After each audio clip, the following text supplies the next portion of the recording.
I think what Mr. Jairam Ramesh has clarified today is the fact that there are certain very serious questions being raised about the title deeds, etc., and more importantly about the money that has come in through some of the very suspicious routes of foreign countries in Mauritius, etc.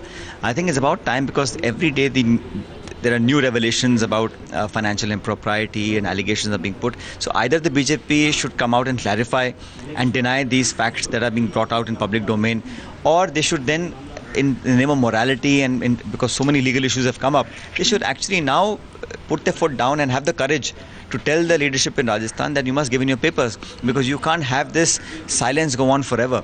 Ultimately, people want to know. If there are so many questions raised, you clarify or you deny. You can't hope for these events to die down automatically and then live to be their chief minister for next 3.5 years. I think the Bharatiya Janata Party is also not able to find enough courage to face up to the facts. Therefore, this sort of clean chits that they keep giving to each other is also not washing on anybody. So people of India want to know if there is impropriety conducted, if there are questions being raised, then they must step up, state the fact, either deny the documents that are being put out, or then they should morally accept responsibility.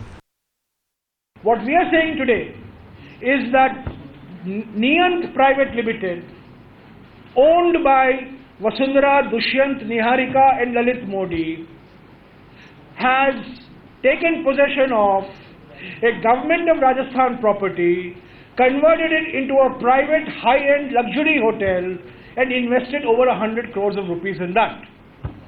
This is not a charge. 1954 document, 1955 document, 1971 document, 1977 document, 1980 document and 2010 document. Government of Rajasthan's documents, which conclusively establish that the Dholpur Palace was never the private property of the Dholpur family. It was always, if it is not private property, automatically it means it's government property. It has always been a government of Rajasthan property. It's never been the property of the Dholpur royal family, a fact that was, I have to say with some anguish, because after all, I don't like to drag personal matters into political discussions, but there is an affidavit, a court statement, a sworn testimony of Vasundhara's husband, Dushyant's father, Niharika's father-in-law, which we are provided, which show that the Dholpur Palace was never in the private possession or ownership of the Dholpur family. Well, the state BJP is certainly going to be holding a press conference, which I understand, and I'm sure all these charges which are being alleged, they will be answered. But the moot question is, the Congress is raising this issue today. They were in power. If you think that it was wrong, then the counter question goes, why didn't you act?